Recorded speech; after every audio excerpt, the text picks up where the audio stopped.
Namrata Gulati Safra, Deputy Editor at SOAR Energy International. We are here with Mr. Prashant Mathur, the CEO at Satvik Solar. Thank you so much for joining us for the interaction. Thank you. Please apprise us of the latest developments from your firm. Yeah, so Satvik, as you all know, has been into solar module manufacturing for 9 years now. So last year when we met, we were 1.5 gigawatt.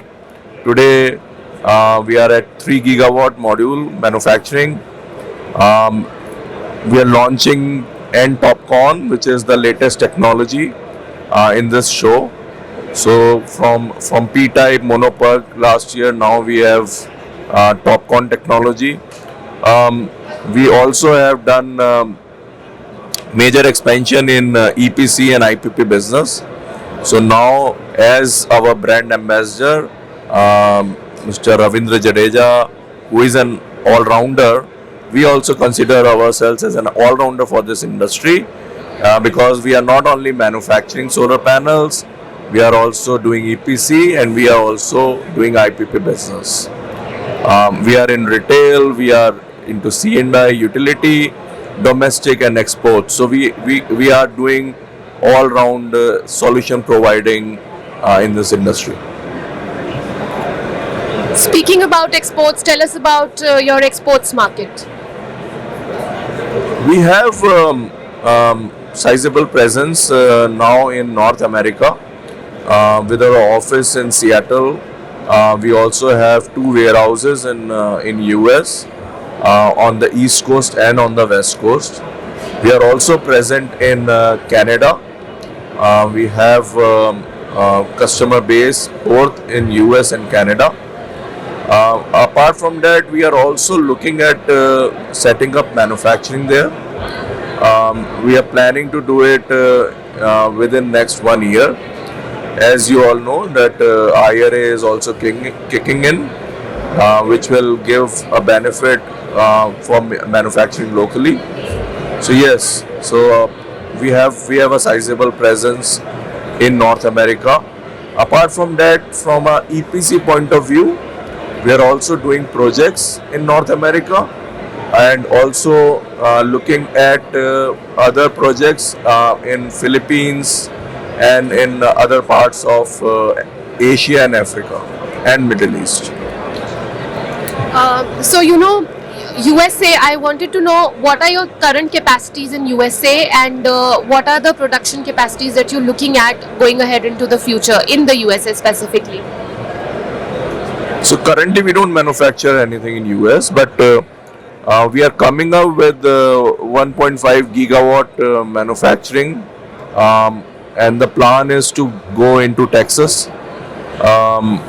So this is as our initial phase. We have also signed up on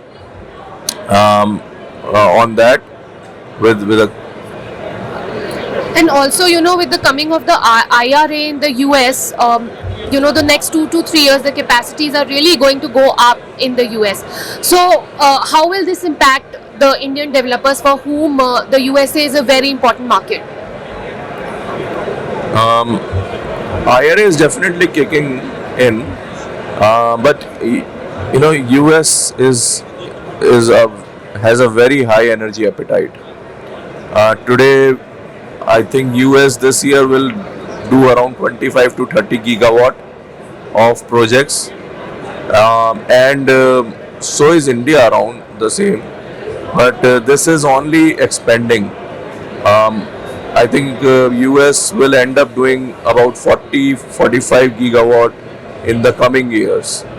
With that kind of a demand, local manufacturing in US is anyways going to take time to ramp up.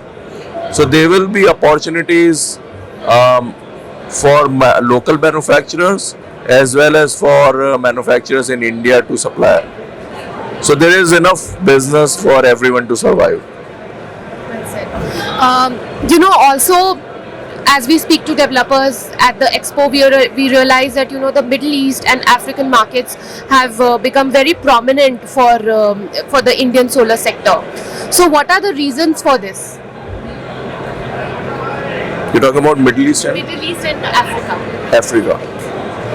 Firstly, because those places have very high radiation, a lot of land available, and a lot of funding is available, and all these, especially in Middle East, has been oil economies, and they know, because of the everybody wants to reduce the carbon footprint, and oil is going to anyways go away in the future. So they are all looking at developing their economies outside oil business. So that is one of the reason.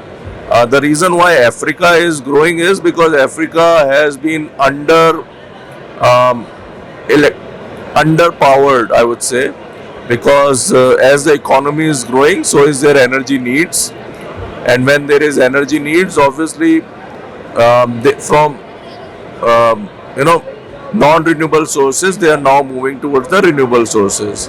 So that's the jump they are making, and so you will see more and more projects coming in Middle East and Africa because of all these factors.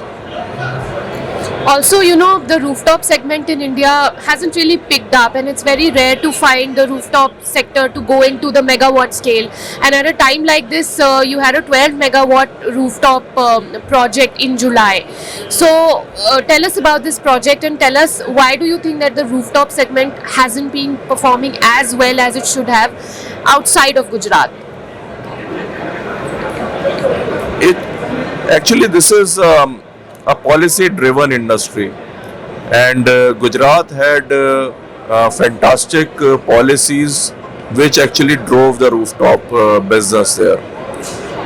When other states were doing 15, 20 megawatt, 50 megawatt rooftop policies, Gujarat was doing 900 megawatt, 1.5 gigawatt type of projects. So the demand was manifold in Gujarat, and that is the reason why you see a lot of rooftop, especially residential and C&I rooftops, are there in Gujarat, and they are not there in other states. But that is changing. I think now with all the policies which have come up, you will see the rooftop and they are all copying now the success of Gujarat. I think that's a good template which they are copying, and other states you will see lot of rooftop happening. Talking about our 12 megawatt project, so it is India's largest single rooftop project, and we are very proud of it. The project is currently under commissioning, and I think by end of October, this project will be commissioned, and that will be a record time. Apart from that, we will have another 13 megawatt in the same location. So it's actually going to be a 25 megawatt single project, which is one of its kind. Thank you so much for joining us for the interaction.